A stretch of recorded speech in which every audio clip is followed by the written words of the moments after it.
விடுதலை கலை இலக்கிய பேரவையின் சார்பில் ஒருங்கிணைக்க பெற்று வெற்றிகரமாக நிகழ்ந்து கொண்டிருக்கிற இளவந்திகை திருவிழாவை தலைமை வகித்து சிறப்பித்துக் கொண்டிருக்கிற பேரவையின் மாநில செயலாளர் கவிஞர் யாழநாதி அவர்களே, முன்னிலை வகித்து நிகழ்வை சிறப்பித்துக் கொண்டிருக்கிற சென்னை மாவட்ட செயலாளர்கள் சைதை ஜேக்கப், வழக்குரைஞர் சாரநாத், சேத்துப்பட்டு இளங்கோ, பா வேலுமணி, வழக்குரைஞர் அப்புன், தா இளையா, சவுந்தர், உஷாராணி, தேவ ஞான முதல்வன், சா இளங்கோவன் ஆகிய தோழர்களே,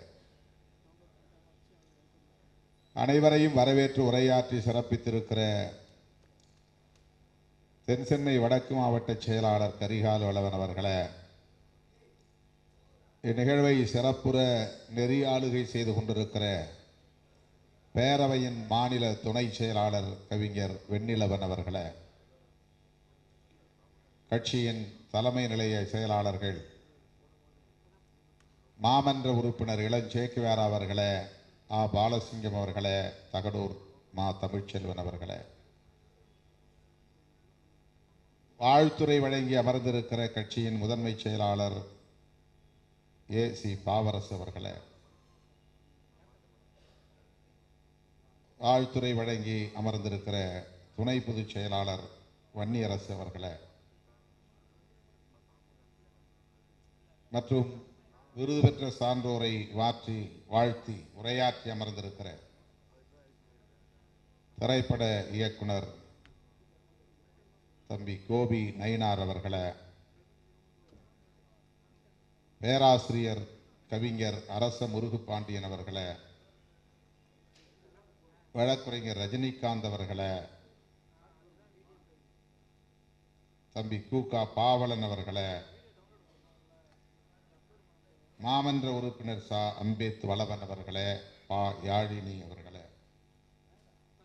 இந்த பேரவையின் மாநில பொறுப்பாளர்கள் சேரிக்குயில் சேட்டு, தேனி இளமதி, புதுக்கடை அறிவொளி, கானா கவி, திருச்சி நிலவன், பாடகர் தமிழ்வேந்தன், நீளம் கனியமுதன், கவிஞர் வீர ஆதித்யன், கவிஞர் சென்றாயன், இயக்குனர் சேபி முகிலன், வழக்குரைஞர் செந்தில்குமார் ஆகிய தோழர்களே, மற்றும் பிரான்சிஸ், தனிகாச்சலம், இமான், சுரேஷ், கலைச்செல்வன், மலைச்சாமி, தமிழழகன், மேக பிரவீன், செல்வம், சதீஷ்குமார், சமத்துவன், ராஜவேல் ஆகிய தம்பிகளே, எங்கள் பெரியார் என்னும் பாடலை எழுதியிருக்கிற கவிஞர் வெண்ணிலவன் அவர்களே, இசையமைத்திருக்கிற இசை ஞானக்கோன் இலக்கியன் அவர்களே, தயாரித்திருக்கிற செங்கம் அதியமானவர்களே, பாடியிருக்கிற பவித்ரா தமிழ்வேந்தன் அவர்களே, அந்த பாடலை பெற்றுக்கொண்டு வாழ்த்தி உரையாற்றி விடைபெற்று சென்றிருக்கிற சென்னை பெருநகர மாநகராட்சியின் வணக்கத்திற்குரிய மேயர் ஆர் பிரியா அவர்களே, இந்த விழாவின் நாயகர்கள், எழுச்சி தமிழர் இலக்கிய விருதுகள் பெற்றிருக்கிற சான்றோர் பெருமக்கள், கவிஞர் யவனிகா ஸ்ரீராம் அவர்களே, எழுத்தாளர் ஜெயராணி அவர்களே, எழுத்தாளர் ஸ்ரீதர கணேசன் அவர்களே, பேராசிரியர் ஆ ராமசாமி அவர்களே, எழுத்தாளர் புதிய மாதவி அவர்களே, முனைவர் பா ஜம்புலிங்கம் அவர்களே, எழுத்தாளர் நீதிமணி அவர்களே, இயக்குனர் ஜெயக்குமார் அவர்களே, இயக்குனர் எழில் பெரியவேடி அவர்களே, கவிஞர் இளமாறன் அவர்களே, மற்றும் இந்த விழா வெற்றிகரமாக நடந்தேற கொடையளித்து சிறப்பித்திருக்கிற தோழர்கள் அரசு முருகையன், வீர திராவிடமணி, செல்வ புஷ்பலதா, வல்லம்படுகை பழனிசாமி, அன்பு ராஜராஜன், இரா அகிலன், கா ஷானவாஸ், மு வெற்றி கொண்டான், நீளம் கனியமுதன், சக்திகிரி ஆகிய தோழர்களே, சிறப்பானதொரு கலை நிகழ்ச்சியை நமக்கு வழங்கிய கலைக்குழுவின் ஒருங்கிணைப்பாளர்கள் எழுச்சி பாடகி ஆதி பாலன் அவர்களே, பேராசிரியர் கர்ணன் அவர்களே, இலக்கிய வேந்தன் அவர்களே, மற்றும் திருமாவூர் திறந்த புத்தகம் என்கிற பாடலை எழுதியிருக்கிற முத்துச்செழியன் அவர்களே, நன்றியுரை ஆற்றவிருக்கிற கவிஞர் ஜீவன் பிரபு அவர்களே, மாலை 4 மணியிலிருந்து இந்நேரம் வரையில் காத்திருந்து இந்த நிகழ்வை சிறப்பித்துக் கொண்டிருக்கிற அன்பு தமிழ் சொந்தங்களே, என் உயிரின் உயிரான விடுதலை சிறுத்தைகளே, உங்கள் அனைவருக்கும் என்னுடைய பணிவார்ந்த வணக்கத்தை தெரிவித்துக் கொள்கிறேன். பெயர்கள் விடுபட்டிருந்தால் பொறுத்தருள வேண்டுகிறேன். வழக்கம் போல நிகழ்வை நாம் தவிர்க்க முடியாத காரணங்களால் காலம் தாழ்ந்து தொடங்க நேர்ந்து விட்டது. ஒரே நேரத்தில் 2 நிகழ்வுகள், 6 மணிக்கு பெரியார் திடலிலும் நிகழ்ச்சி, 6 மணிக்கு தியாகராயர் அரங்கிலும் நிகழ்ச்சி. விமானத்திலிருந்து நான் சென்னை வந்து இறங்கியதுமே நேரடியாக எழும்பூர் பயணம் செய்து பெரியார் திடலில் நடந்த படத்திறப்பு நிகழ்ச்சியை முடித்துக்கொண்டு இங்கே வந்து சேர 7:30 மணி ஆகிவிட்டது. அதற்காக முதலில் பொறுத்தருள வேண்டும் என்று கேட்டுக்கொள்கிறேன். நம்முடைய விருது பெறும் சான்றோர் பலரும் வீடு திரும்ப வேண்டும். பல்வேறு பணிச்சுமைகளுக்கு இடையிலே வந்து நெடுநேரம் அமர்ந்திருக்கிறார்கள். அவர்களும் நம்மை போல் பட்டினி கிடக்கிறார்கள், இன்னும் சாப்பிடவில்லை. நீண்ட நேரம் நான் எடுத்துக்கொள்ள விரும்பவில்லை. பேராசிரியர் அரச முருகப்பாண்டியன் பேசுகிற போது காதல் செய்யுங்கள் என்று சொல்லுகிற துணிச்சல் யாருக்கு உண்டு என்று கேட்டு, திருமாவளவன் எல்லோரையும் காதலிக்க சொல்லுகிறார் என்கிற ஒரு செய்தியை இங்கே பதிவு செய்தார். ஆதலால் காதல் செய்வீர் என்று மகாகவி பாரதி பாடியிருக்கிறான். ஆனால் பாரதியை யாரும் விமர்சிக்க மாட்டார்கள். திருமா எதை சொன்னாலும் விமர்சிப்பதற்கென்று ஒரு கூட்டம் இருக்கிறது, கும்பல் இருக்கிறது. சொல்லும்போது நாம் மிகவும் எச்சரிக்கையோடு சில செய்திகளை பதிவு செய்ய வேண்டியிருக்கிறது. நான் அடிக்கடி சொல்லுவேன், காதல் என்பது யாரும் சொல்லி செய்யக்கூடிய ஒரு செயல் அல்ல. அது ஒரு இயங்கியல் போக்கு, மனித வாழ்வியலில் தவிர்க்க முடியாத ஒரு இயங்கியல், தன்னியல்பாக நிகழக்கூடிய ஒன்று. ஆகவே காதலியுங்கள் என்று சொல்லுவதன் மூலம் யாரும் காதலித்து விட முடியாது. ஆனால் இந்த இளவந்திகை விழாவின் கருப்பொருளே என்னவென்றால், வெறுப்புக்கு எதிராக அன்பை விதைப்போம் வாருங்கள் என்பதுதான். அன்பை விதைப்போம் என்கிற பொருளில் தான் பேராசிரியர் அரகச முருகப்பாண்டியன் அவர்களும் திருமாவளவன் அன்பை விதையுங்கள் என்றுதான் சொல்லுகிறார் என இங்கே பேசியதாக நான் புரிந்து கொள்கிறேன். அப்படித்தான் நீங்களும் புரிந்து கொள்ள வேண்டும். நீங்களும் என்றால் இந்த ஊடகங்களின் வாயிலாக பார்க்கிற லட்சக்கணக்கானோரும் புரிந்து கொள்ள வேண்டும். அன்பை விதைப்பது என்பதுதான் காலம் காலமாக நடந்து வருகிற ஒரு போராட்டமாக இருக்கிறது. அதற்காக தோன்றிய மகான்கள் போதித்த போதனைகள் அன்பை விதைப்பதற்கு பதிலாக வெறுப்பை விதைக்கிற நிறுவனங்களாக மாறிவிட்டன. மதம் என்பது ஒரு நிறுவனம். மதங்கள் என்றால் நிறுவனங்கள். அவை ஒரு மகானின் கருத்தை பரப்புவதற்காக உருவான அமைப்புகள், மகான்களின் கருத்துக்களை பரப்புவதற்காக உருவான அமைப்புகள். ஆனால் அந்த அமைப்புகள் அதிகாரத்தை மையப்படுத்தி இயங்க தொடங்குகிற போது அரசியலில் இயல்பாகவே கலந்து விடுகிறது. அதனால் அது வெறுப்பை விதைக்கிற திசை வழியில் பயணிக்க வேண்டிய நெருக்கடிக்கு ஆளாகிறது. நம்முடைய வரலாற்றுக்கு தெரிந்த காலத்திலிருந்து பார்த்தோமானால் கௌதம புத்தர், நபிகள் நாயகம், அவருக்கு முன்னால் இயேசு பெருமான், புத்தருடைய சமகாலத்து ஞானி மகாவீரர், இப்படி சில மகான்கள் இந்த மண்ணிலே தோன்றி இன்றைக்கு நம்முடைய வாழ்வியலோடு இணைந்து நம்மை வழிநடத்தி கொண்டிருக்கிறார்கள். இவர்களின் ஒட்டுமொத்த போதனைகளையும் சுருக்கி ஒரு சொல்லில் சொல்ல வேண்டுமானால் அன்பை விதையுங்கள் என்பதுதான்,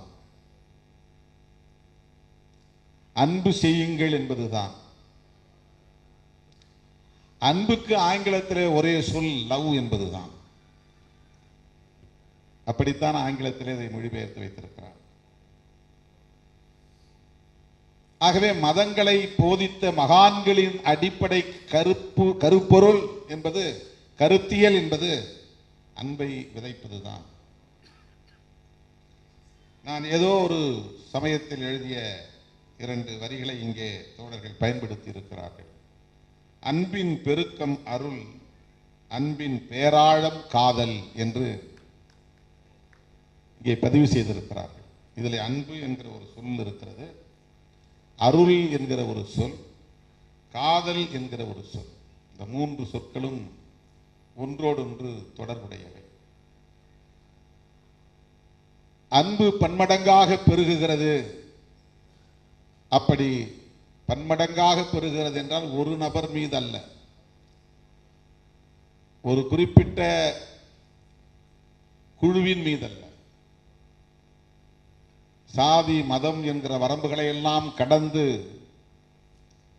பலரையும் நேசிக்கக்கூடிய அந்த உணர்வுக்கு அன்பு, அது பெருகுகிற போது, பலரையும் நேசிக்கிற அன்பாக பெருகுகிற போது அதுதான் அருளாகவும் கருணையாகவும் மாறுகிறது. பிற உயிர்களிடத்திலே நீ காட்டுகிற அன்புக்கு கருணை என்று, எல்லா மாந்தரிடத்திலும் நீ காட்டுகிற அன்பு அருளாக அது பரிணமிக்கிறது. தன் பிள்ளை தன் பெண்டு என்ற வளையத்திற்குள்ளே மட்டுமே காட்டுகிற அன்பு அன்பாகவே சுருங்கி போகிறது. என் மனைவி மீது எனக்கு அன்பு உண்டு, என் பிள்ளைகள் மீது எனக்கு அன்பு உண்டு, என் பெற்றோர் மீது அன்பு உண்டு என்கிற அந்த எல்லை அன்பாக மட்டுமே சுருங்கி நிற்கிறது. உறவுகளை கடந்து, மொழி இன வரம்புகளை கடந்து, மதம் போன்ற எல்லைகளை கடந்து, தேசத்தை கடந்து நாம் பலரின் மீதும் நேசத்தை காட்டுகிற போது அது யாரென்று தெரியாது, ஆனால் அவர்கள் மீது எனக்கு ஒரு ஈடுபாடு ஏற்படுகிறது, அவர்களுக்கு உதவ வேண்டும் என்கிற எண்ணம் மேலோங்குகிறது. அடிபட்டு கிடக்கிறவனை காப்பாற்ற வேண்டும் என்கிற உணர்வு மேலோங்குகிறது. அந்த உணர்வு தான் அருளாக பரிணமிக்கிறது. அது பிற உயிர்களிடத்தில் நாய் அடிபட்டு கிடந்தால் கூட அதை காப்பாற்ற வேண்டும் என்கிற உணர்வு வந்தால் அது கருணையாக பரிணமிக்கிறது. ஆகவே அன்புதான் விரிவடைய, பெருக்கமடைய, அது பரவ பரவ அருளாக கருணையாக பரிணமிக்கிறது என்ற பொருளில் அதை நான் பதிவு செய்தேன். ஒன்றின் மீது மிக ஆழமாக நாம் நேசத்தை வளர்த்து கொள்ளுகிற போது, உறுதிப்படுத்துகிற போது, அங்கே அதனை பாதுகாக்கவும் பராமரிக்கவும் அதன் உணர்வுகளை பகிர்ந்து கொள்ளவுமான உறவு பரிணமிக்கிறது. கேரிங் அண்ட் ஷேரிங் என்கிற அந்த ரெஸ்பான்சிபிலிட்டி, அந்த பொறுப்பு மேலோங்குகிறது. எந்த இடத்தில் வெறும் அன்பாக மட்டுமில்லாமல் அந்த அன்பு அவர்களை பாதுகாக்க வேண்டும், அவர்களின் உணர்வுகளை மதிக்க வேண்டும் என்று பரிணாமம் பெறுகிறதோ அந்த இடத்தில் அது காதலாக பரிணமிக்கிறது. இந்த பொருளில் அதை நான் பதிவு செய்திருக்கிறேன். ஆகவே இந்த உணர்வு மாந்த குலத்தில் இயல்பாக உருவாகி வளர்ந்து பரிணமித்து பெருகி கிடக்கிறது. இது யாரும் திட்டமிட்டு உருவாக்கக்கூடியதல்ல. இது மனித குலத்தில் மட்டுமல்ல, பிற உயிரிடத்திலும் இருக்கிறது.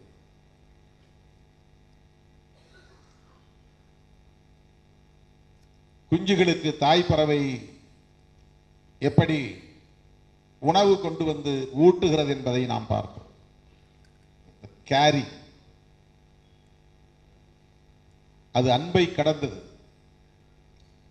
தாயும் தந்தையும் பிள்ளைகள் மீது காட்டுகிற, அவர்களை பாதுகாக்கிற, அவர்களை பராமரிக்கிற அந்த ஆழமான அன்புதான் காதல் என்று நாம் புரிந்து கொள்ள வேண்டும். ஆணுக்கும் பெண்ணுக்கும் இடையிலே பருவத்தில் எழுகிற ஈர்ப்பு, ஆண் பெண் என்பது இன அடிப்படையில் ஒரு முரண் படைப்பு, முரணான படைப்பு. ஆனால் அந்த முரண்களை கடந்து இரண்டு இனத்தவரும் அன்பை பெருக்கிக் கொள்ளுகிற போது அதனால் இனம் வாழ்கிறது. இது உலகம் முழுவதும் எல்லா உயிரிடத்திலும் நிலவுகிற ஒரு இயங்கியல் போக்கு. அது ஒரு இயல்பாக நிகழக்கூடிய ஒன்று. ஆனால் அந்த காதலை எதிர்நிலையில் நிறுத்தி அதற்கு எதிரான கருத்தியலை கட்டமைத்து அந்த கருத்தியல் அடிப்படையில் அமைப்பு ரீதியான தாக்குதலை தொடுப்பது, வன்முறைகளை தொடுப்பது என்பது இயல்பான ஒன்று அல்ல. அது கட்டமைக்கப்பட்ட ஒன்று. அவர்கள் உள்வாங்கிக் கொண்ட கருத்தியலை நிலைப்படுத்துவதற்காக மேற்கொள்ளுகிற ஒன்று. இந்த துண்டறிக்கையில், இந்த அழைப்பிதழில் பின்பக்கத்திலே அதையும் பதிவு செய்திருக்கிறார்கள். சாதி தூய்மை என்னும் பெயரில் சாதி வெறியை மக்களிடையே பரப்புகிறார்கள். தூய்மைவாதம் என்பது இந்திய சமூக கட்டமைப்பிலே மிகவும் முக்கியத்துவம் வாய்ந்ததாக இருக்கிறது. அதிலிருந்து உருவானதுதான் தீட்டு என்கிற கருத்தியல். அதிலிருந்து உருவாவதுதான் விலக்கி வைத்தல் என்கிற கருத்தியல். அதிலிருந்து உருவாவதுதான் சாதிய வன்கொடுமைகள், வன்முறை, வெறியாட்டங்கள், ஆணவ கொலைகள், குடிசைகளை எரிக்கும் கொடூரங்கள் என்று பரிணமிக்கிறது. ஆகவே இந்த கருத்தியல் மனித குலத்திற்கு தீங்கானது என்பதால் இதனை நாம் எதிர்க்கிறோம். நாம் எதிர்க்கிறோம் என்றால் சிறுத்தைகள் எதிர்க்கிறோம் என்று பொருள் அல்ல. புத்தர் காலத்திலிருந்து இந்த எதிர்ப்பு நிகழ்ந்து கொண்டே இருக்கிறது. அவர் எதிர்த்திருக்கிறார் என்றால் அவருக்கு முன்பே அந்த எதிர்ப்பு நிகழ்ந்திருக்கிறது என்று பொருள். அவர் அன்பை விதைக்க வேண்டும் என்று சொல்லி இருக்கிறார் என்றால் அவரிடமிருந்துதான் முதலில் அது தொடங்கியது என்று பொருள் அல்ல. அவருக்கு முன்பே அந்த கருத்தில் இந்த மனித குலத்தில் பேசப்பட்டிருக்கிறது, அது இயங்கி இருக்கிறது என்று பொருள், செயல்பட்டிருக்கிறது என்று பொருள். ஆகவே தூய்மைவாதம் என்பது எவ்வளவு ஆபத்தானது என்பதை நாம் கருத்தியல் அடிப்படையிலே புரிந்து கொள்ள வேண்டும். இந்திய சமூக கட்டமைப்பில், அதுவும் இந்து சமூக கட்டமைப்பில் இந்த தூய்மைவாதத்தின் அடிப்படையில் உருவான பல்வேறு பரிமாணங்களில் ஒன்று அகமண முறை என்பதாகும். அகமண முறை என்பது தூய்மைவாதத்தின் ஒரு விளைச்சல். ஒரே சாதிக்குள் திருமணம் செய்து கொள்ள வேண்டும். சாதி விட்டு சாதி திருமணம் செய்யக்கூடாது. சாதி கலப்பு ஏற்பட்டுவிடும். சாதி கலப்பு ஏற்பட்டால் சாதி தூய்மை கெட்டுவிடும். தூய்மைவாதம் என்பது வெறும் தலித்துகளுக்கு எதிரானது மட்டுமல்ல, மனித குலத்துக்கே எதிரானது. ஒவ்வொரு சாதிக்கு இடையிலும் தூய்மைவாதம் இருக்கிறது. பிற்படுத்தப்பட்ட சாதிகள் என்று தங்களை கருதக்கூடிய மேலான உணர்வை கொண்டவர்களிடையேயும் அது இருக்கிறது. பார்ப்பனர்களுக்குள்ளேயே தூய்மைவாதம் இருக்கிறது. சாதி என்பதே தூய்மைவாதத்தில் கட்டமைக்கப்பட்டதுதான். தீட்டு என்கிற கொள்கையில் உயிர் பெற்று நிலைத்திருப்பதுதான். ஆகவே இந்த தூய்மைவாதத்திற்கு எதிரான ஒரு கருத்தியல் தான் காதல் என்பது. காதல் என்பதே ஒரு கருத்தியல் என்று நான் பார்க்கிறேன். அது ஒரு இயங்கியல் போக்கு மட்டுமல்ல. அதை நாம் அரசியலாக பார்த்தால், தத்துவமாக பார்த்தால் அது தூய்மைவாதத்திற்கு எதிரானது, சாதி அமைப்புக்கு எதிரானது, விலக்கி வைத்தலுக்கு எதிரானது, எக்ஸ்க்ளூஷன். லவ் எதையுமே பிரிச்சு வைக்க, இணைச்சுதான் வைக்கும். காதல் என்பது எல்லாவற்றையும் இணைக்கும், கலக்க செய்யும். கலத்தல் என்பதுதான் இனத்தின் பரிணாமத்திற்கான அடிப்படை. மொழி வளர்ச்சிக்கும் கலத்தல் தேவை, இன வளர்ச்சிக்கும் கலப்பு என்பது தேவை. ஆகவே இந்த காதல் என்பது இந்திய சமூகத்தில் அல்லது இந்து சமூகத்தில் ஒரு பகை சொல்லாகவே பார்க்கப்படுகிறது. ஆதிக்க சாதிய உளவியல் கொண்டோரின் மத்தியில், அவர்களிடையே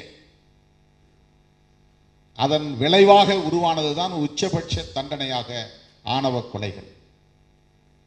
அதை கௌரவ கொலைகள் என்று அவர்கள் சொல்வார்கள். அதை ஆங்கிலத்திலே ஹானர் கில்லிங் என்று சொல்வார்கள். ஒரு வரட்டு கௌரவத்தின் அடிப்படையில் நிகழ்த்தப்படுகிற படுகொலைகள். என்ன வரட்டு கௌரவம்? நான் சாதியால் உயர்ந்தவன் உன்னை விட என்று ஆணோ பெண்ணோ கருதுகிற ஒரு உளவியல்.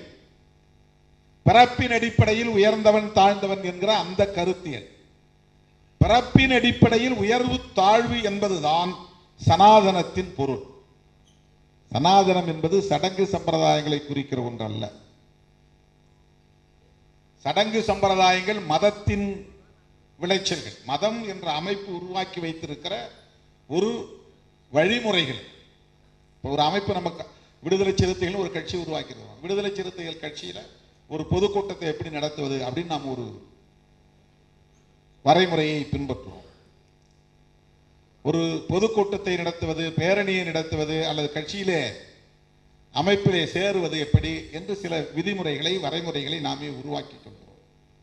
அப்படி ஒவ்வொரு மதமும் அந்த அமைப்பை நடத்துவதற்கு சில வரைமுறைகளை உருவாக்கி கொள்கிறார்கள். அதுதான் ரிச்சுவல்ஸ், சடங்கு சம்பிரதாயங்களாக மாறுகிறது.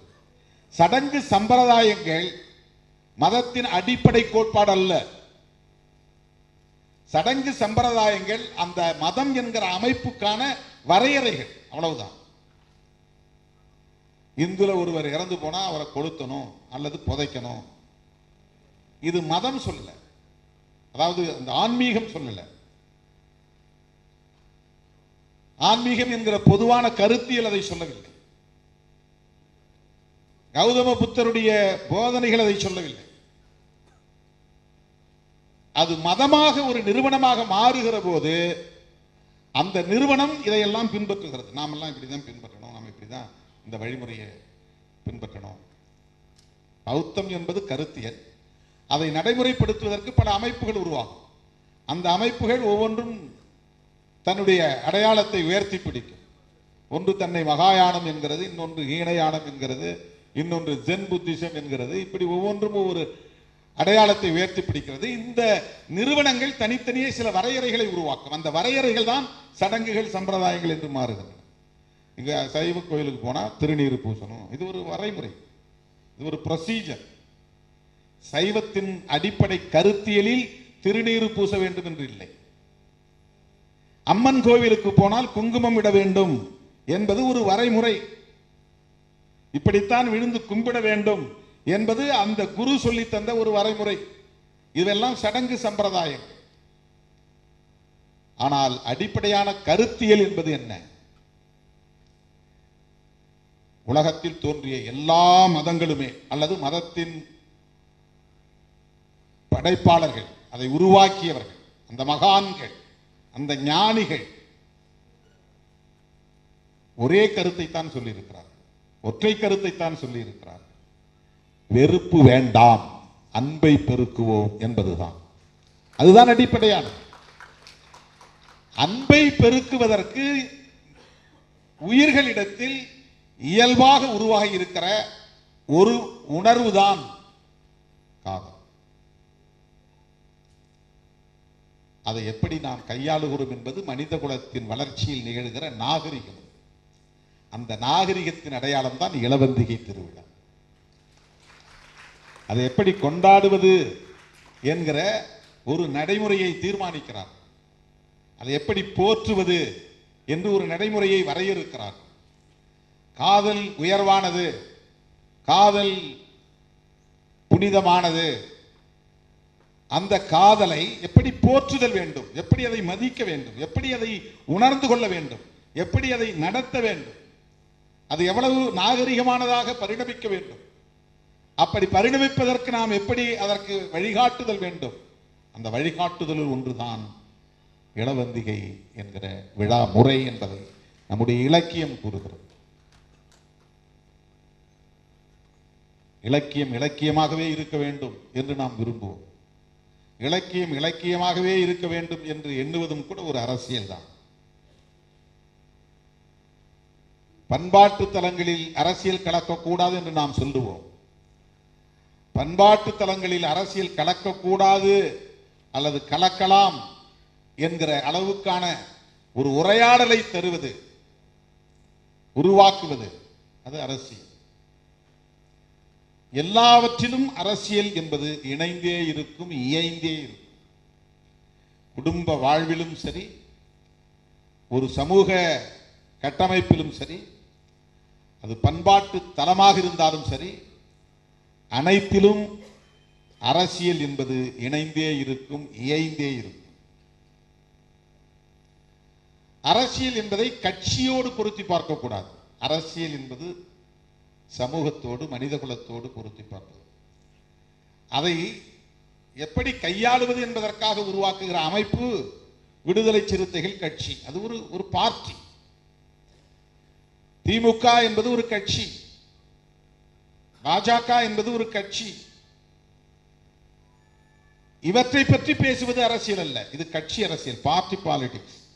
அவங்களுடைய கொள்கை என்ன, அவங்களுடைய செயல் திட்டங்கள் என்ன, அவங்களுடைய போராட்டங்கள் என்ன, அவருடைய அணுகுமுறைகள் என்ன, அவர்கள் எதை முன்னிறுத்துகிறார்கள், எதை உயர்த்தி பிடிக்கிறார்கள், எதற்கு அவர்கள் முக்கியத்துவம் தருகிறார்கள், முதன்மைத்துவம் தருகிறார்கள், இவையெல்லாம் கட்சி அரசியல்.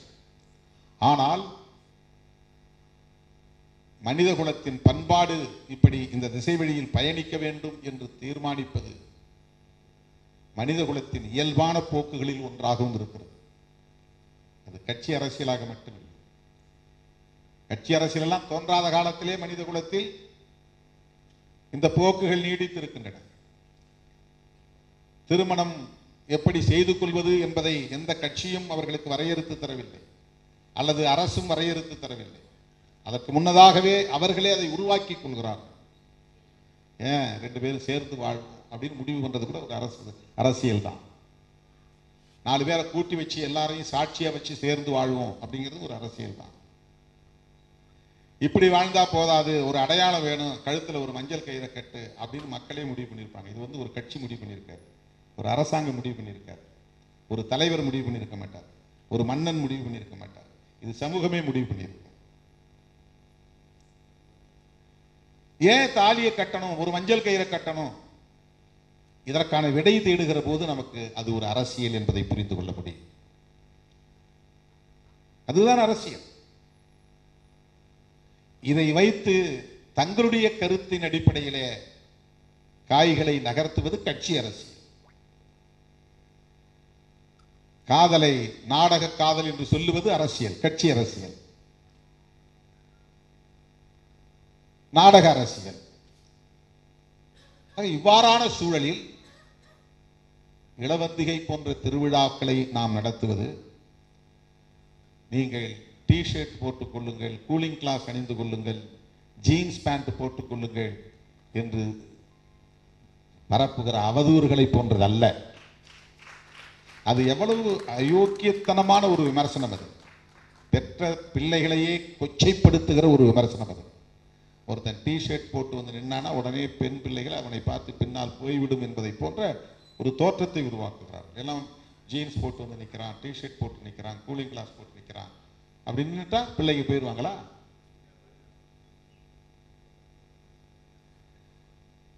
யாரையோ அவமானப்படுத்துவதாக எண்ணிக்கொண்டு தம் வீட்டு பெண் பிள்ளைகளை அவமதிக்கும் ஒரு விமர்சனம்.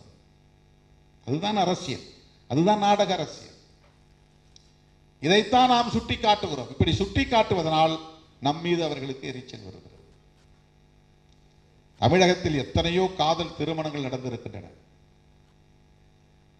சாதி விட்டு சாதி மறுப்பு திருமணங்கள் நடந்திருக்கின்றன. இவற்றை முறையாக செய்கிற அமைப்புகள் நிறைய உள்ளன. பெரியார் இயக்கங்கள் இருக்கின்றன, மார்க்சிய இயக்கங்கள் இருக்கின்றன. விடுதலை சிறுத்தைகள் ஒருபோதும் அப்படி செய்ததே இல்லை. ஆனால் அந்த சாதி மறுப்பு திருமணங்களை செய்வதற்கு, சட்டமுறைப்படி செய்வதற்கு, பாதுகாப்பை வழங்குவதற்கு, அவர்களுக்கு வழிகாட்டுவதற்கென்று இயங்கக்கூடிய அமைப்புகளின் மீது அவர்கள் விமர்சனம் வைக்கவில்லை. விடுதலை சிறுத்தைகளின் மீது விமர்சனங்களை வைத்தார்கள், கடுமையான விமர்சனங்களை வைத்தார். அதன் அடிப்படையிலே தமிழ்நாடு முழுவதும் அவதூறு பரப்புரைகள் மேற்கொள்ளப்பட்டன. தருமபுரியிலே நாயக்கன் கொட்டாய், இந்த நத்தம் போன்ற கிராமங்கள் சூறையாடப்பட்டது, கொளுத்தப்பட்டது இந்த பரப்புரைகளின் விளைவாகத்தான். எந்த குற்றமும் இழைக்காமல், காதல் கூட செய்யாமல் கொடூரமாக கொல்லப்பட்டான் கோகுல்ராஜ். வட இந்திய மாநிலங்களில் கூட இவ்வளவு கொடூரம் நிகழ்ந்திருக்குமா என்று எனக்கு தெரியவில்லை. அவனை அழைத்து கொண்டு போய் தனியே மிரட்டி அவனையே பேட்டி கொடுக்க வைத்து அதை பதிவு செய்து கொண்டு அவன் உயிரோடு இருக்கும் போதே அவன் நாவை அறுத்து, அவன் கழுத்தை அறுத்து, அவனை கொடூரமாக கொலை செய்து கொண்டு போய் ரயில் தண்டவாளத்திலே வீசிய கொடூரம் சாதி தூய்மைவாதத்தின் உச்ச பரிணாமம். தீட்டு கொள்கையின் ஒரு தீய விளைச்சல் அது. ஆகவேதான் சமத்துவம் வேண்டும் என்கிற ஒரு கருத்தியலை உயர்த்தி பிடித்தார் கௌதம புத்தர். பௌத்தம் என்பது என்ன? அது ஒரு சமத்துவ கோட்பாடு, அவ்வளவுதான். அதுல கோவில் கிடையாது, விக்கிரகம் கிடையாது, வழிபாட்டு முறைகள் கிடையாது, சடங்கு சம்பிரதாயங்கள் கிடையாது. அது எதையுமே கௌதம புத்தர் போதிக்கவில்லை. மனித குலத்தில் சமத்துவம் வேண்டும், சமத்துவம் வேண்டுமானால் சகோதரத்துவம் வேண்டும், சகோதரத்துவம் வேண்டுமானால் சுதந்திரம் வேண்டும். சுதந்திரம், சகோதரத்துவம், சமத்துவம். சுதந்திரம், சமத்துவம், சகோதரத்துவம், இதுதான் பௌத்தம். இதை பரப்புவதற்கு உருவான அமைப்புகள் மதங்களாக மாறிவிட்டன. அந்த மதங்கள் கௌதம புத்தரையே கடவுளாக்கிவிட்டன. கௌதம புத்தர் கடவுள் கிடையாது. மனிதராய் பிறந்தார், 80 வயது வரையில் வாழ்ந்தார், நம்மை போல் சராசரியாக உண்டார், படுத்தார், உறங்கினார், நோயுற்று காலமானார். ஆனால் மனித வாழ்வியலை உணர்ந்து அந்த வாழ்வியலை மனித குலத்துக்கே போதனைகளாக வழங்கினார், அவ்வளவுதான். எனது அருமை தோழர்களே, இவற்றையெல்லாம் நாம் முன்னிறுத்துகிற போது நம்மை பலரும் சீண்டுவார்கள், தூண்டுவார்கள். கோபநயினார் என்று நாம் ஒரு நகைச்சுவைக்காக சொன்னோம். கோபம் எல்லோருக்கும் வேண்டும், எப்போதும் வேண்டும். அது நீர்த்து போகக்கூடாது. கோபம் இல்லை என்றால் அநீதிகளை அழிக்க முடியாது. கோபம் இல்லை என்றால் நீதியை வென்றெடுக்க முடியாது. கோபம் இல்லை என்றால் போராட முடியாது. கோபம் இல்லை என்றால் ஆதிக்கத்தை எதிர்த்து நிற்க முடியாது. கோபம் தேவை, ஆனால் அதை எப்படி கையாளுவது என்பதில் தான் பிரச்சனை. அதை சேமித்து வைக்கக்கூடிய வல்லமை நமக்கு தேவை. அதை நினைச்ச நேரத்தெல்லாம் எடுத்து செலவு பண்ணக்கூடாது, வீண் செலவு பண்ணக்கூடாது, விரயம் செய்யக்கூடாது. அது ஒரு உணர்ச்சி தான். கோபம் என்பது ஒரு உணர்ச்சி தான். நமக்கு அது தேவைப்படுது. கண்டம்லாம் செலவு பண்ணிட்டோம்னாக்க உண்மையான எதிரி அடிக்கிற நேரத்தில் இல்லாமல் போயிடும். மோசமான எதிரி அடிக்கும் போது நம்மகிட்ட இல்லாமல் செலவாகி போயிடும். அந்த உணர்ச்சியை சேமித்து வைப்பது என்பது ஒரு ஆளுமை, அது ஒரு பர்சனாலிட்டி. அதை எப்போது எங்கே செலவிட வேண்டும், யாருக்கு எதிராக செலவிட வேண்டும் என்பது ஒரு லீடர்ஷிப், அது ஒரு தலைமைத்துவ ஆளுமை. எல்லார்ட்டையும் சண்டை போட்டு கிடக்கூடாது, நினைச்சதுக்கெல்லாம் விளக்கம் கொடுத்துருக்க கூடாது. உன்னை விட 10 மடங்கு வலிமை மிக்கவனை உன் எதிரியாக நினைத்து அவனோடு சண்டை போட வேண்டும். உன்னை விட எல்லா வகையிலும் 100 மடங்கு 1000 மடங்கு எவன் வலிமையானவனோ அவனை வீழ்த்த வேண்டும். உண்மையாக மனித குலத்தின் பகை எதுவோ அந்த பகையை வேறறுப்பதற்கு நமக்கு வலிமை தேவை. வலிமை என்பது கோபமாகவும் இருக்கும். வலிமைங்கிறது கோபமாகவும் தான் இருக்கும். எல்லாம் இருந்தும் கோபம் இல்லைன்னா நீ ஒண்ணுமே பண்ண முடியாது. எல்லா உணர்ச்சிகளும் தேவை. உணர்ச்சிகளை எவ்வாறு கையாளுவது என்பது ஒரு அறிவாண்மை. அறிவும் உணர்ச்சியும் சேர்ந்ததுதான் ஆளுமை, அதுதான் பர்சனாலிட்டி. ஒருத்தர் என்ன இப்படி இந்த வார்த்தையை சொல்லி திட்டினா உடனே நான் அதை விட 10 தடவை திட்டேன் அப்படின்னா நீ சரியான ஸ்ட்ராட்டஜியை கையாளவில்லை என்று.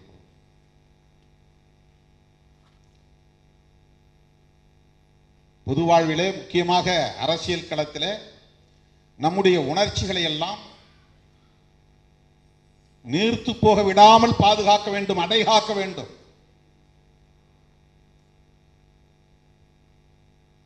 சில பேர் கட்சியில ஏன் அவன் மேல நடவடிக்கை எடுக்கல, இவன் ஏன் மேல நடவடிக்கை எடுக்கல, அவன் மேல நடவடிக்கை, ஒன்றிய செயலாளர் அவனுக்கு ஈடு இருக்கவங்களாம் இழுத்துட்டு என்கிட்ட நெருக்கடி கொடுப்பாங்க. அவன் இப்பதான் வந்திருக்கிறான், முதல் தலைமுறை அரசியலுக்குள்ள அடி எடுத்து வச்சிருக்கிறான், இப்படியும் அப்படி இருக்குதான் செய்வான். கத்துக்குவான், போ மன்னிச்சு அனுப்பு, பான் பண்ணி அனுப்பு, எச்சரித்து அனுப்பு. சும்மா எல்லாத்தையும் நடவடிக்கைன்னா நான் ஒரு ஆள் தனியால தான் நிற்கணும்.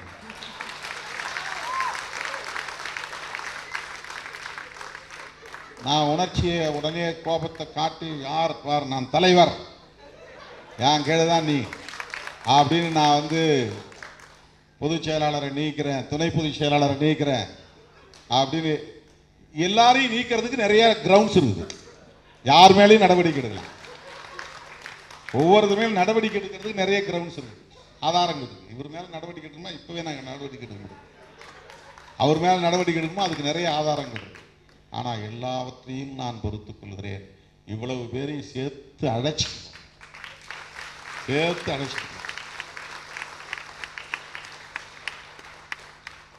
ஒரு மீனவன் வலை விரிச்சு, பெரிய வலை விரிச்சு மீன் பிடிக்கிறான். அதில் உள்ள நண்டு, சின்ன சின்ன உயிரினங்கள் கூட சேர்த்து தான் வருது. ஆனால் அவன் அதை டார்கெட் பண்ணுறதில்ல. பெரிய வகையான மீன்கள் கிடைக்கும் தான் டார்கெட் பண்ணுறான். மற்ற எல்லாத்தையும் அழைச்சிட்டு வரான். அந்த வலையில் எல்லாம் வந்தால் எல்லாம் பயன்படுங்கிறது வேறு. அப்படி எல்லாத்தையும் ஃபில்டர் பண்ண முடியாது. அங்கேயே அவ்வளவையும் ஃபில்டர் பண்ணுறது மாதிரி வலை இருக்குது. சின்ன சின்ன மீன்கள் போகிறது, அதுலேயும் சிக்கிற, அதையும் தாண்டி சிக்கிறதெல்லாம் இருக்குது. இப்போ அரசியல் வாழ்க்கையில் ஒன்றிய செயலாளர்கள் தப்பு பண்ணுறாங்களா? தப்பு பண்ணுறாங்க. ஏன் தப்பு பண்ணுறாங்க? என்ன இன்டென்ஷனோட பண்ணுறாங்களா? இன்டென்ஷன் கிடையாது. யாருக்கும் அப்படி கிரிமினல் இன்டென்ஷனும் கிடையாது. அது அந்த மாதிரி செய்கிறவன் இருக்கிறான். அதாவது இந்த தலைமையை பயன்படுத்துறது, கட்சியை பயன்படுத்துறது, அது இந்த அதிகாரத்தை பயன்படுத்துறது, அதன் மூலமாக தப்பு செய்யறதுக்குன்னு சில பேர் வரான். அது ரொம்ப ரொம்ப ரொம்ப நெக்லிஜிபிள் பர்சன்டேஜ் தான். 1%, 1.5%, 2% தான் இருக்கும். செய்ய தெரியாம செஞ்சு ஈகோவோட சண்டை போட்டுக்கிறது, பேச தெரியாம பேசுறது, என்ன சீண்டிட்டியா நான் பார் யார் அப்படின்னு காட்டுறது. இது கொள்கை அடிப்படையில் வர்ற சண்டை இல்லை. இந்த இடங்களில் கோபத்தை நாம் எப்படி செலவிடுவது என்பது முக்கியமானது. இது நான் வந்து கோபி நாயனாருக்காக பேசலை, அவர் அதை புரிஞ்சுக்குவார். அவர் வந்து முதிர்ச்சியானவர், அவர் முதிர்ச்சியானவர். உணர்ச்சி எப்போது கட்டுக்குள் இருக்கும் என்றால் முதிர்ச்சி அடைகிற போதுதான். உணர்ச்சியை கட்டுப்படுத்துகிற வலிமை வந்துவிட்டால் முதிர்ச்சி அடைந்து விட்டோம் என்று பொருள். அந்த முதிர்ச்சி தான் ரொம்ப முக்கியமானது. நம்ம எளியவர்கள் மீது கோபத்தை காட்டக்கூடாது, உதிரிகள் மீது கோபத்தை காட்டக்கூடாது. இந்த கட்டமைப்பு வலிமையாக இருப்பதற்கு இன்னொரு கட்டமைப்பு காரணமாக இருக்கிறது அல்லவா? இந்த கருத்தியலுக்கு எதிரான இன்னொரு கருத்தியல் இருக்கிறது அல்லவா? அதை எதிர்த்து போரிடுவதற்கு நமக்கு மிகப்பெரிய பலம் தேவை. அதனால்தான் அமைப்பாய் திரள்வோம்னு 20-25 வருஷத்துக்கு பிறகு எனக்கு ஏற்பட்ட அந்த உந்துதலால நான் எழுத ஆரம்பிச்சேன். நான் ஒரு எழுத்தாளர் கிடையாது. கட்சியில் இருக்கிறவங்களுக்கு எதையாவது சொல்லணும்னு எனக்கு தோணுச்சு. அதை இன்னும் நான் கம்ப்ளீட் பண்ணவே இல்லை. கொஞ்சம் தூரம் எழுதினேன், கழுத்து வலி வந்துச்சு, அதனால் அப்படி நிறுத்தினேன், அப்படியே நின்று போச்சு. அதை கம்ப்ளீட் பண்ணவே இல்லை. ஒரு 50 கட்டுரை என்னதான் எழுதணும். அந்த மாதிரி 500 கட்டுரைகள் எழுத முடியும் என்னால். அவ்வளவு பிரச்சனைகள் இருக்கு. இவை அனைத்தையும் நான் களத்தில் உள்வாங்கிய, எதுவுமே நான் புத்தகத்தை படித்து அதிலிருந்து சில கருத்துக்களை புரிந்து கொண்டு மேற்கோள் காட்டி நான் எழுதவில்லை. என்னுடைய எழுத்துக்களில் எங்கேயுமே மேற்கோள்களே இருக்காது. பாரதி சொன்னார், அம்பேத்கர் சொன்னார், பெரியார் சொன்னார் அப்படின்னு ஒரு இடத்த கூட நான் மேடையிலும் பேசுனதில்லை, எழுதுனதும் கிடையாது. நான் களத்தில் சந்தித்தவற்றை அப்படியே பதிவு செய்திருக்கிறேன். என்ன உணர்ந்தேனோ அந்த உணர்வுகளை அப்படியே பதிவு செய்திருக்கிறேன். உடன் இருக்கிற தோழர்களின் எதிர்வினைகள் என்ன என்பதை புரிந்து அவர்களுக்கு என்ன தேவை என்பதை உணர்ந்து அந்த அடிப்படையில் எழுதியிருக்கிறேன். அதனுடைய பொருள் என்னென்றால், இதை என்னுடைய புத்தகத்தை பற்றி இங்கே அறிமுகம் செய்யணுங்கிறதுக்காக சொல்லலை. அமைப்பாய் திரள்வோம் என்பது மிக முக்கியமான ஒன்றாக நான் பார்க்கிறேன். ஒரே நேரத்தில் வந்து 7-8 இடத்துல நிகழ்ச்சி போட்டுருவாங்க. காலையில் 10 மணிக்கு இவனும் கல்யாணம், காலையில் 10 மணிக்கு அவனும் கல்யாணம், காலையில் 10 மணிக்கு இன்னொருத்த வீட்டில் காதலி விழா. ஒரே நேரத்தில் இது 30 கிலோமீட்டருக்கு அந்த பக்கம் இருக்கும், அது 20 கிலோமீட்டருக்கு அந்த பக்கம் இருக்கும், இன்னொருத்தன் 40 கிலோமீட்டருக்கு அந்த பக்கம் இருக்கும். இவன் எல்லாம் ஒரே நேரத்தில் 10 மணிக்கு வரணும்பா. நான் ஒருத்தனுக்கு தான் தேதி கொடுத்துருப்பேன். ஆனால் 35-40 நிகழ்ச்சி எல்லாம் ஒரே நேரத்தில் போட்டு காத்துக்கிட்டு இருப்பான். ஜனங்களை கூட்டி உட்கார வச்சுக்கிட்டு இருப்பான். இந்த வந்துடுவார், இந்த வந்துடுவார். எப்படி மனுஷன் போக முடியும்? இன்றைக்கி அதான் பாருங்க, 6 மணிக்கு அங்கே நிகழ்ச்சி, 6 மணிக்கு இங்கே நிகழ்ச்சி. நான் எப்படி ஏதாவது ஒன்று அட்டன் பண்ணி தான் இன்னொன்று வர முடியும்? நாளைக்கு வெளிச்சம் கலைக்குழு சார்பிலையும் நிகழ்ச்சி இருக்குது, இன்னொரு மாநாடு இருக்கு. அது எல்லாமே 5 மணி 6 மணிக்கு. இங்கேயாவது சென்னைக்குள்ள அட்ஜஸ்ட் பண்ணி போயிடலாம். சில நேரங்களில் திருவனந்தபுரத்திலையும் கொடுத்துருப்பாங்க, அப்படியே கன்னியாகுமரியிலும் கொடுத்துருப்பாங்க ஒரே நேரத்தில் தேதி. இவையெல்லாம் ஏன் நிகழ்கிறது என்றால், நாம் எல்லாம் ஒரே அமைப்புக்குள் இணங்கி கலந்து கருத்துக்களை பகிர்ந்து கொண்டு ஒரு செயல் திட்டத்தை வரையறுப்பதற்கு கூட இன்னும் பக்குவப்படாமல் இருக்கிறோம். அமைப்பாய் திரளாமல் எந்த ஆதிக்கத்தையும் வீழ்த்த முடியாது என்பதில் நான் உறுதியாக இருக்கிறேன். அமைப்பாய் திரள்வது என்றால் இதுதான் அடிப்படை. சரி, விழுப்புரம் மாவட்டத்துக்கு திருமாவளவன் ஒரு நிகழ்ச்சிக்கு வர்றார் அப்படின்னா, அந்த நிகழ்ச்சிக்கு வரது முன்னாடி எவ்வளவு தூரத்திலிருந்து பயணப்பட்டு வரார், அது எவ்வளவு தூரம், அதுக்கு எவ்வளவு நேரம் எடுத்துக்கும், ஒப்புக்கொண்ட நிகழ்ச்சியில் எத்தனை, அதை முடிச்சுட்டு அதுக்கப்புறம் அவர் எங்கே போகிறார், இரவு எங்கே தங்குகிறார், இது எல்லாத்தையும் கணக்கில் எடுத்துக்கிட்டு அதுக்கு தகுந்த மாதிரி நிகழ்ச்சிகளை ஒருங்கிணைத்து ஒவ்வொரு நிகழ்ச்சிக்கும் ஒரு 5 நிமிஷம் 10 நிமிஷம் காலதாமத இடைவெளி இருந்தால் பரவாயில்லைங்கிற அளவுக்கு அதை ஒருமுகப்படுத்தும். இதை ஒருமுகப்படுத்துவது எப்படி முடியும்? ஒழுங்குபடுத்துவது எப்படி முடியும்? ஒரு அமைப்பாய் நாம் திரளுகிற போதுதான். அமைப்பாய் திரளவில்லை என்றால், எங்க ஊருக்கு வராரா அங்கிருந்து பக்கம்தான் இங்க வாங்க, இந்த ஊருக்கு போறாரா இங்கிருந்து பக்கம்தான் இன்னொரு 10 கிலோமீட்டர் வாங்க, அங்க போறா, அது மெயின் நிகழ்ச்சி போயிடும். எந்த நிகழ்ச்சிக்கு போகணுமோ அதை விட்டுருவாங்க. இது ஒரு உதாரணத்துக்காக நான் சொல்றேன். கொள்கை எதிரிகளை எதிர்கொள்ளுகிற போதும் கூட நாம் இப்படி அங்கும் இங்கும் சண்டை போட்டுக் கொண்டிருக்க கூடாது. ஏன் திராவிடர் கழகத்தோடு நாம் நட்பு பாராட்டுறோம், ஏன் திராவிட முன்னேற்ற கழகத்தோடு நாம் கைகோர்த்து நிற்கிறோம், ஏன் இடதுசாரிகளோடு நாம் உறவாடுகிறோம், இவர்களோடெல்லாம் நமக்கு முரண்பாடுகள் இல்லையா? இந்த ஆட்சியின் மீது நமக்கு விமர்சனங்கள் இல்லையா? அரசின் மீது நமக்கு குறைகள் இல்லையா, குறைபாடுகள் இல்லையா? அவர்களோடு நாம் தொடர்ந்து நட்புறவு பாராட்டுகிறோம் என்றால் சமரசமாகிவிட்டோம் என்று பொருளா? சமரசத்திற்கும் நட்பின் அடிப்படையிலான நெகிழ்வுத்தன்மைக்கும் வேறுபாடு இல்லையா? உண்மையான பொது எதிரியை வீழ்த்துவதற்காக அதை நோக்கிய பயணத்தில் நட்பு சக்திகளோடு இணங்கி இயங்க வேண்டும் என்பது ஒரு தேவை இல்லையா? இதை புரிந்து கொள்வதுதான் அரசியல். இதை புரிந்து கொள்வதுதான் அரசியல். திராவிட இயக்கங்களோடு விடுதலை சிறுத்தைகள் கட்சிக்கு விமர்சனங்கள் இல்லையா என்ற கேள்வி எழலாம். என்னுடைய தொடக்க கால உரைகள் இருந்தால் எடுத்து பாருங்கள். தொடக்க காலங்களில் நான் பேசிய பேச்சுகள் கிடைத்தால் எடுத்து கேட்டு பாருங்கள். இன்றைக்கு பேசுறவன் எவனும் என் மாதிரி பேசியிருக்க முடியாது. அரசியல் ஆதாயத்திற்காக இன்றைக்கு அவன் வாயை விட்டுக்கிட்டு இருக்கிறான். நான் கருத்தியல் அடிப்படையில் விமர்சனம் செய்தேன், முரண்பட்டு இருக்கிறேன்.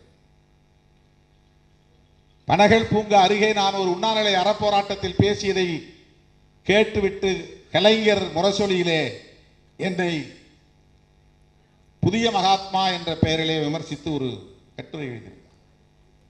நான் உண்ணாவிரத போராட்டத்தில் நான் அரசை விமர்சித்து பேசுகிறேன். அதனால் அவர் ஆத்திரப்பட்டு என்னை விமர்சித்து ஒரு பதிவு போட்டிருந்தார் முரசொலியில்.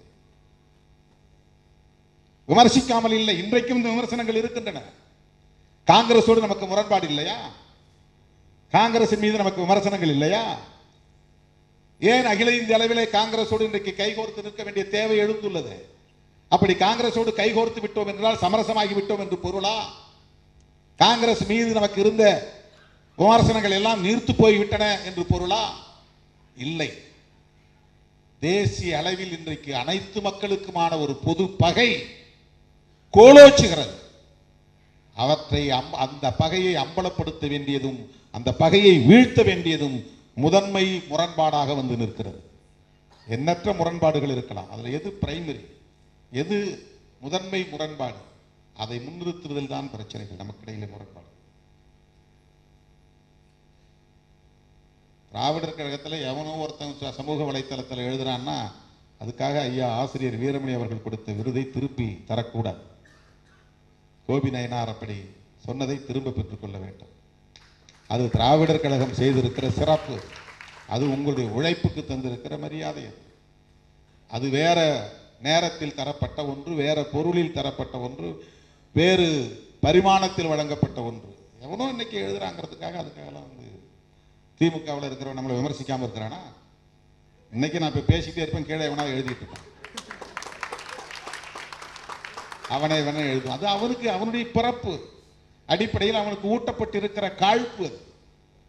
அவன் கட்சியில் இருக்கிறான்றதுனால உடனே நம்மளை ஆதரிப்பான்லாம் அர்த்தம் கிடையாது. திராவிட கழகத்தில் இருக்கிறவன் எல்லாமே ஆசிரியர் வீரமணி அவர்களைப் போல முதிர்ச்சியாக அணுகுவான் என்று எப்படி நீங்கள் எதிர்பார்க்கிறீர்கள்? அப்படி இருக்க முடியாது, வாய்ப்பில்லை. நம்ம கட்சியை சார்ந்த ஒரு போராளி என்பதால் இதையெல்லாம் வெளிப்படையாக பேசுகிறேன். கோபி அவர்கள் சொன்னதை திரும்ப பெற்றுக்கொள்ள வேண்டும். அந்த விருதினை திரும்ப தருவேன் என்று சொல்லுவது எந்த வகையிலும் ஏற்புடையதல்ல. எனது அருமை தோழர்களே, நான் சுருக்கமாக முடிக்கிறேன் என்று சொல்லி நெடுநேரம் எடுத்துக்கொண்டேன், பொறுத்தருள வேண்டும். இங்கே வந்திருக்கிற ஆளுமைகள் ஒவ்வொருவரும் ஒவ்வொரு தளத்தில் சாதனை படைத்த மகத்தான ஆளுமைகள்.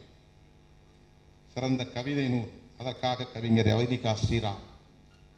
இதை யாழநாதி ஒரு ஆளா முடிவு செய்யல, அல்லது வெண்ணிலவன் போன்ற பொறுப்பாளர்கள் உட்கார்ந்து முடிவு செய்யல. இதை முடிவு செய்வதற்கென்று ஒவ்வொரு ஆண்டும் ஒரு பேனல், ஒரு குழு போடுறாங்க. அந்த குழுவில் இடம்பெறுகிறவர்கள் தான் இந்த விருது பெறும் சான்றோரை தேர்ந்தெடுக்கிறார்கள். ஏற்கனவே பல விருதுகளை பெற்ற ஆற்றலாளர்கள், வெவ்வேறு தளங்களில் வெவ்வேறு காலங்களில் வெவ்வேறு ஆளுமைகளிடம் விருதுகளை பெற்ற சான்றோர் பெருமக்கள். ஒவ்வொருவரை பற்றியும் தனித்தனியே நாம் பேசத் தொடங்கினால் மணிக்கணக்கிலே நீளும். தோழரா பெரிய ராமசாமி அவர்களோடு நான் உட்கார்ந்து பேசிக் கொண்டிருந்தேன். விடுதலை சிறுத்தைகளை பற்றி அவர் எழுதிய கட்டுரைகளை பற்றி எல்லாம் எனக்கு நினைவுபடுத்தினார். அதையே தொகுத்து ஒரு நூலாக போடலாம் என்கிற அளவுக்கு அவர் நம்மை உற்று கவனித்துக் கொண்டிருக்கிறார், தொடர்ந்து எழுதி கொண்டிருக்கிறார், நம்மை ஊக்கப்படுத்தி கொண்டிருக்கிறார் என்பதை எண்ணுகிற போது எனக்கு பல மடங்கு ஊக்கம் பெருகுகிறது. அறிவார்ந்த தளத்தில் இன்றைக்கு பணியாற்றி கொண்டிருக்கிற இத்தகைய ஆளுமைகள் எல்லா வரம்புகளையும் கடந்து விடுதலை சிறுத்தைகளை அங்கீகரித்ததன் விளைவுதான் இன்றைக்கு விடுதலை சிறுத்தைகள் கட்சிக்கு பானை சின்னம் கிடைத்திருக்கிறது. இது சாதாரணமான ஒரு சாதனை அல்ல, மிக இலகுவாக கிடைத்துவிட்ட ஒன்று அல்ல. 25 ஆண்டு காலத்தில் நாம் சந்தித்திருக்கிற சவால்களும் தாங்கி இருக்கிற வழிகளும் விவரிக்க முடியாதவை. எத்தனை எத்தனை அவமதிப்புகள், எத்தனை எத்தனை அவமானங்கள், சொல்லி மாள முடியாத அளவுக்கான அவதூறுகள், உடம்பெல்லாம் உள்ளமெல்லாம் ஆறாத காயங்கள், எல்லாவற்றையும் சகித்துக் கொண்டு பொறுத்துக் கொண்டு இந்த இடத்தை வந்து நாம் அடைந்திருக்கிறோம். அண்மையில் ஒரு மூத்த தலைவர் தமிழக அரசியலில் 80 வயதுக்கு மேலானவர் என்னை பார்த்து பாராட்டுகிற போது சொன்னார், தம்பி, உங்களுடைய எழுத்தாற்றல் இருக்கிறது, பேச்சாற்றல் இருக்கிறது, அந்த திறமையெல்லாம் ஒரு புறம் இருக்கிறது, எனக்கு அதுவெல்லாம் பெரிதாக தெரியவில்லை. இந்த எளிய மக்களை அமைப்பாக்கி 25 ஆண்டு காலம் எல்லா அவதூறுகளையும் தாங்கி சகித்து இன்றைக்கு ஒரு மாநில கட்சியாக அங்கீகாரம் பெற்றிருக்கிறீர்களே, இது சாதாரணமானதல்ல. உங்கள் பொறுமைக்கும் சகிப்புத்தன்மைக்கும் கிடைத்திருக்கிற விருது என்று சொன்னார். தனியே உட்கார்ந்து நாங்கள் பேசிக் கொண்டிருந்த போது கட்சியில் இருக்கிற ஒவ்வொருவருக்கும் இந்த பொறுமையும் சகிப்புத்தன்மையும் தேவை. உணர்ச்சியை நாம் கையாள வேண்டும், உணர்ச்சி நம்மை ஆளக்கூடாது. அதான் உணர்ச்சி வயப்பட்டு விட்டான் என்றால் உணர்ச்சிக்கு ஆட்பட்டு விட்டான், உணர்ச்சியின் கட்டுப்பாட்டுக்குள் போய்விட்டான் என்று பொருள். உணர்ச்சியின் கைகளுக்குள் போய்விட்டான் என்று பொருள். ஒவ்வொருவருக்கும் உணர்ச்சி தேவை, ஆனால் எந்த நேரத்தில் அதை வெளிப்படுத்த வேண்டும், எவ்வளவு வெளிப்படுத்த வேண்டும், யாருக்கு எதிராக வெளிப்படுத்த வேண்டும், யாருக்கு ஆதரவாக வெளிப்படுத்த வேண்டும். அன்பை கூட மானாங்கனியா செலவு பண்ணக்கூடாது. மதுரை பாஷையில சொன்னான், அன்பை வெளிப்படுத்தும் போது கூட ஒரு ஒழுங்குமுறை தேவைப்படுகிறது. அதற்கான காலம், பொருள், இடம் என்பது தேவைப்படுகிறது. நல்ல மருந்து ஒரு பாட்டில் நிறைய இருக்கு, 100 ml. அதை எப்படி நரம்புல கொண்டு போய் ஏற்றுறது? நரம்பு வழியை தான் போடணும். இந்த பாட்டில் நிறைய 100 ml இருக்கிறத ஒரு சிரிஞ்சுக்குள்ள கொண்டு வந்து 2 ml எடுக்கிறோம். ஒரு சின்ன அமைப்புக்குள்ள வந்து பெரிய அமைப்புக்குள்ள இருக்கிற மருந்து ஒரு சின்ன அமைப்புக்குள்ள சிரிஞ்சுக்குள்ள வந்துடுது. அந்த சிரிஞ்சுக்குள்ள இருக்கிற 2 ml நரம்புக்குள்ள போகணும்னா நீடில் வழியா தான் போகும். இந்த நீடில் வழியா போகுது பாருங்க, ஒரு ஆர்டர், ஒரு ஒழுங்கு. ஒரு ஸ்பெசிபிக்கா ஒன்றை நோக்கி போகிற போது பாட்டில் இருக்கிற மாதிரி ஆகும்னு கடவு கூடாது. பாட்டில் இருக்கிற மருந்து இருக்கிற மாதிரி இருக்க முடியாது. லிபரலா சிரிஞ்சுக்குள்ள வர்ற மாதிரி வரணும். அப்போ ஒரு லிமிட்டடா தான் வரணும்.